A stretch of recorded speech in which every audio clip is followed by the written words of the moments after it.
Qindra protestues u mblodhen në Jeruzalem për të shënuar 1000 ditë nga sulmi i Hamasit ndaj Izraelit më 7 tetor 2023, duke kërkuar që qeveria të krijojë një komision të pavarur hetimor për të zbardhur përgjegjësitë që çuan në atë ngjarje tragjike.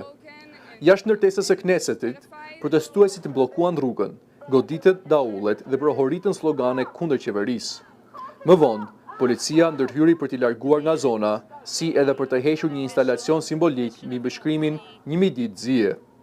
Demonstruesit deklaruan se, edhe pas kaq shumë kohe, askush nuk ka mbajtur përgjegjësitë për dështimet që sipas tyre mundësuan sulmin e 7 tetorit.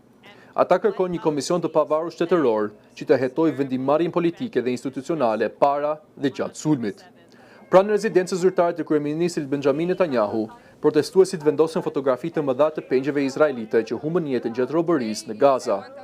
Në protestë, tërhoqi vëmendjen edhe një person i veshur me kostum portokalli, që mbante një maskë me fytyrën e Netanyahut dhe mbishkrimin 7 tetor, si simbol proteste ndaj qeverisë. Sulmi i Hamasit më 7 tetor 2023 la të vrarë rreth 1200 persona në Izrael dhe më shumë se 150 të tjerë u morën peng. Në përgjigje, Izraeli nisi një ofensivë ushtarake në rripin e Gazës. Sipas autoriteteve shëndetësore në Gaza, lufta ka shkaktuar më shumë se 75.000 viktima palestinese dhe ka lënë pjesën më të madhe të territorit të shkatërruar. Luftimet u ndërpren pas pushimit të ndërmjetësuar nga Shtetet e Bashkuara në tetor të vitit 2025.